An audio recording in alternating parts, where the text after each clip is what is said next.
What's up, everybody, and welcome to another episode. Hit the like button, subscribe to my channel, and share the video.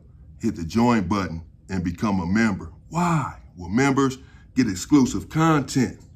Hit the bell icon on my channel so that you will receive a notification every time that I drop a video. You can go and like the video and leave a comment if you support me and support the channel. Let's get into it.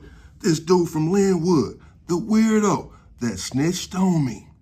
How did this go down? As I said, the big homie, Big Chuck-a-Luck from 7-4. And by the way, rest in peace to Big Chuck-a-Luck. He passed away. And the dude from PDL that I was thinking about, that I said I was hanging on the yard with real tough, was Weirdo, Big Weirdo from PDL. I had to think of his name real quick. It came to me right as I had finished with the video, because Weirdo and I were real close.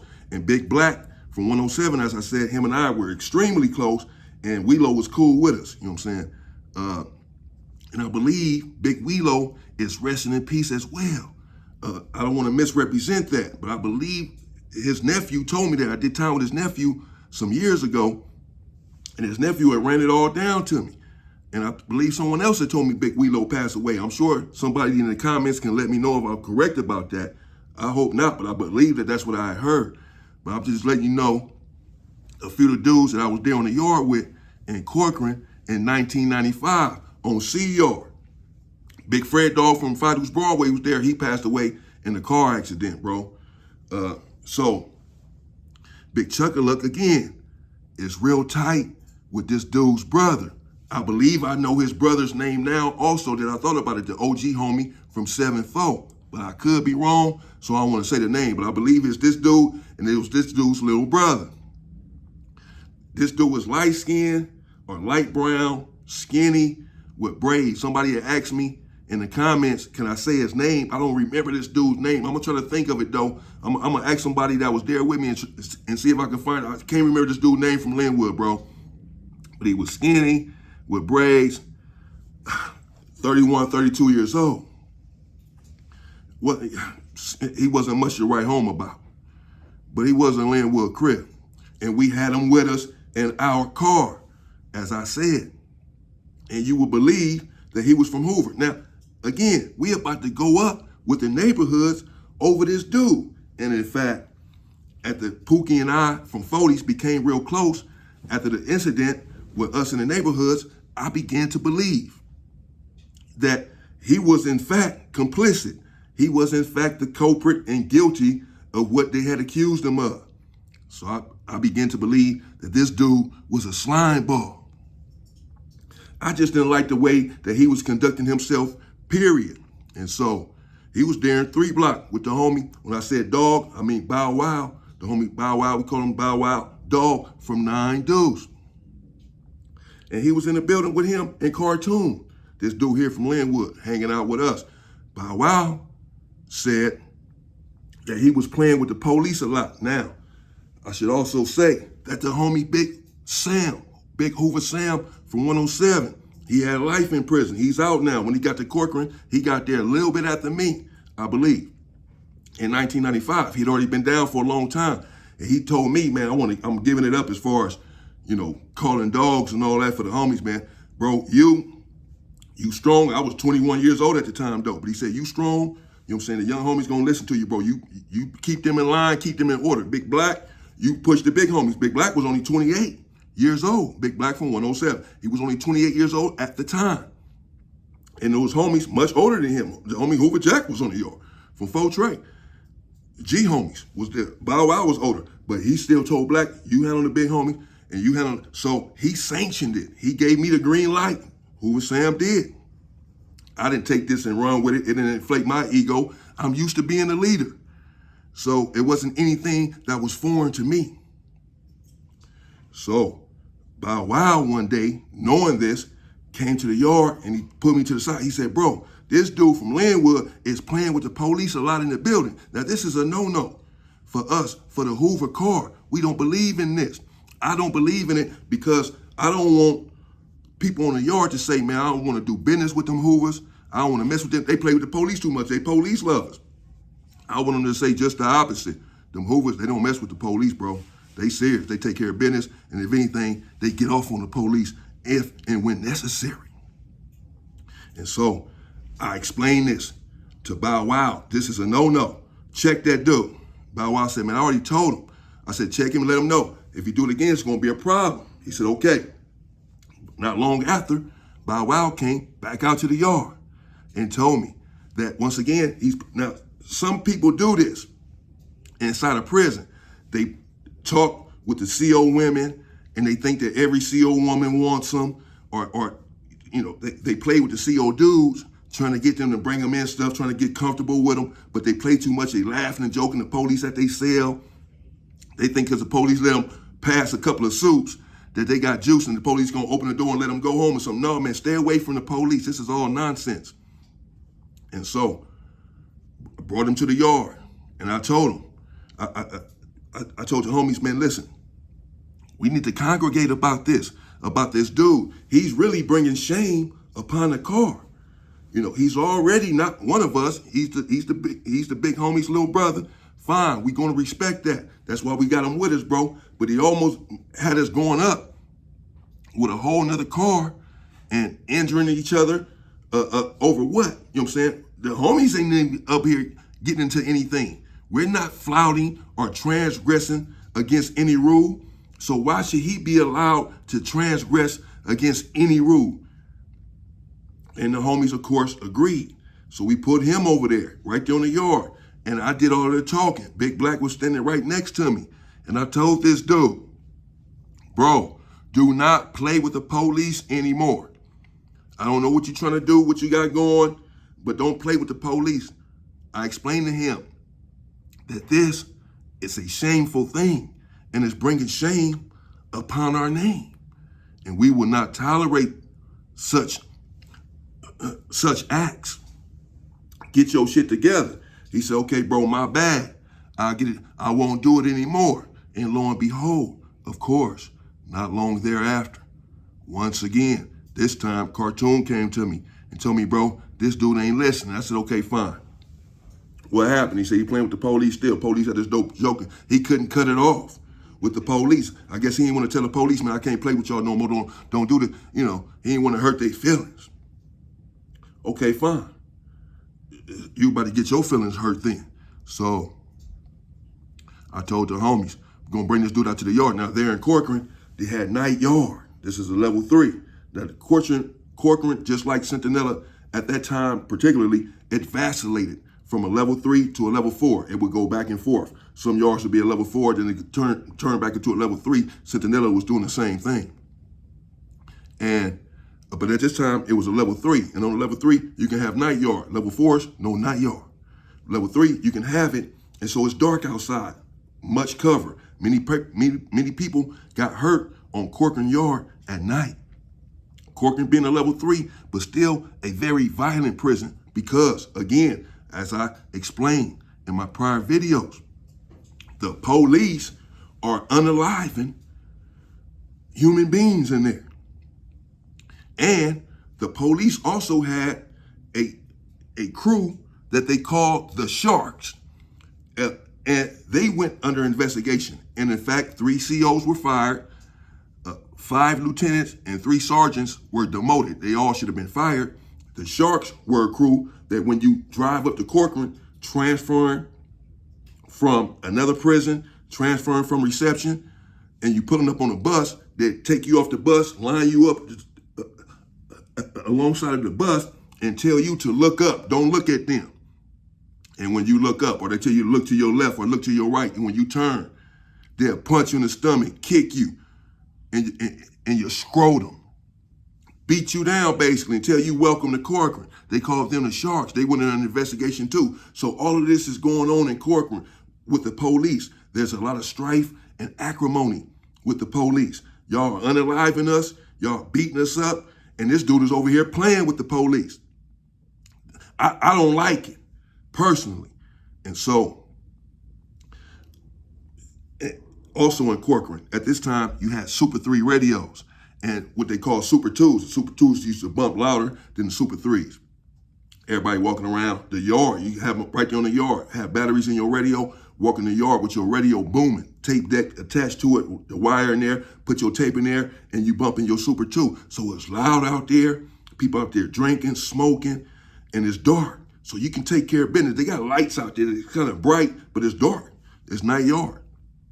So you can take care of business. I got the dude, long story short, around the track.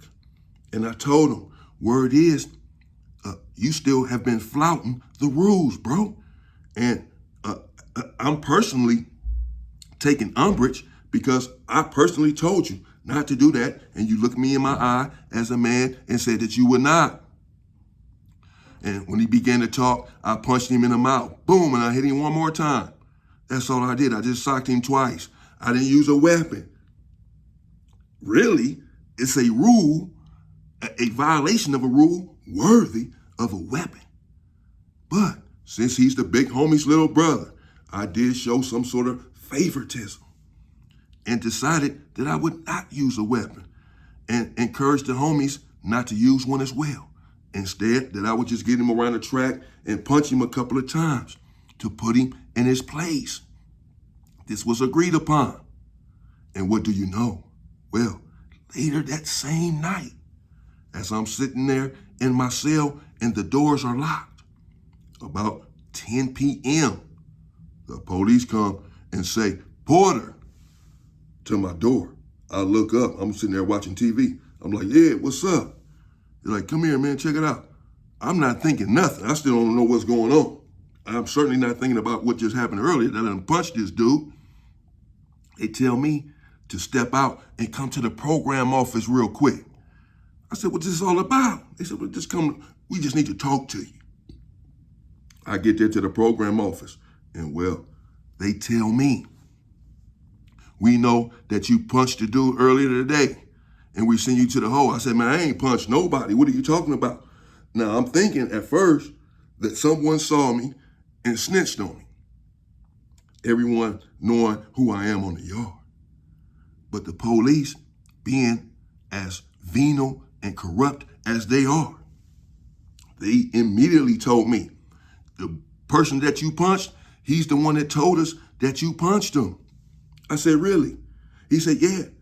He told us, there's about 5 police in there. The lieutenant is telling me this in the program office. He said, yeah. He the one told us, I'll show you the paperwork. We already wrote up the paperwork for you to go to the hole. And lo and behold, he showed me the paperwork right then and there in the program office with this dude's name on it. I said, wow, they're not protecting him. He thinks that they, see, you sitting there playing with the police. This is why you got punched, because you're playing with them. And the same ones that you're playing with, frolicking around with, thinking you're cool with, they're now throwing you under the bus because they had no intentions on rolling him up. He's thinking that, just what I was thinking, that the police just gonna tell me that we have witnesses or whatever, however they found out that you punched someone. We saw it, whatever, you're going to the hole, buddy. But not that they're gonna tell me that he's the one that said something. But little did he know, that's exactly what they did. So he's thinking he's just gonna be cool there on the yard, not knowing that he's been exposed by his friends. I get to the hole. Now, there in the hole, we didn't have cell phones at the time. And now, even in the hole, surprise, you can have a cell phone in the hole. It doesn't happen often, but it happens. And in the shoe program, now in it, you'll see it. But at this time, we had to write kites. And what we would do is get a kite, and whoever has done their time in the hole, and they're about to go back to the main line, you get in the kite and say, man, take this to such, take the kite to such and such. And that's how we would communicate. Or like say Big Black, his wife, I had her address. I was writing her and tell Big Black this, tell Big Black that. And he'd be writing me through his wife or through my girl at the time. I sent her the letters and she sent them to Black, and Black sent her the letters and she sent them to me while I'm there in the hole. And so when I get to the hole, I find out immediately the next day or two if this dude is still on the yard. And the word is, yes, he's still there because, again, he's thinking that what he's done he's done it in stealth. That is a secret, but it's not. I know that you just told that I punched you in your damn mouth, and now you got me in a hole. So I'm thinking I got to get this word out to Big Black immediately, because I know what he's going to do. He's not going to play any games, because they're on the yard. The homie Big Pac-Man, I don't really think he was nobody from Five Deuce. I don't want to misspeak, but he was kind of whatever. Big Pac-Man was there on the yard. But he said, man, everybody know that this is Hoover with all the homies that's on the yard, bro. But you and Big Black, y'all keep the shit in the air. So many people come to me every damn day like, where China at, where Big Black at, what's going on with them, man? Everything cool? They finna trip on somebody today? Y'all really keep the shit going. Y'all y'all doing the groove real good. Keeping us pushing and keeping the homies in the air and airtight. So everybody knew that if I'm coming, so is Big Black, and vice versa. And so I'm thinking, let me hurry up and get word to Big Black that this dude, even though he's the little brother of a G homie, he's violated a rule that can never be forgiven, that can never be violated. You can never come back from being a rat. And even if it was my little brother, as much as I love him, I would not be able to protect him should he transgress against the game in such a monumental way. And that's what happened with this guy. And though he was the OG homie's big brother, what he did was unforgivable. What he did was tantamount to trying to take another man under. Snitching, and you're already in prison, and you snitching because you believe that you're cool with these cops. But they're not cool with you, buddy. And so, regardless of how I did it, I got word out to Big Black within 2 days. And I sent him the paperwork of this dude with his name in there saying that inmate such and such was walking around a track with him, and out of nowhere, he socked him in the mouth, and then he socked him again in the eye, and told him that this was a discipline for playing with the police. He had the whole thing in there, bro. Told him the whole story. His friends. I said, wow. And so I sent the paperwork out to my groove dog, Big Black. And I just sat back and waited and put together a little care package for Big Black. Because I said, his trip to the hole is nigh. His trip to the hole is imminent. He'll be here in the cell with me within the next day or so, because he's finna take this dude's head off. This I know. And lo and behold, when I get the paperwork out to Big Black, well, all hell broke loose on the yard. This dude from Linwood was still there.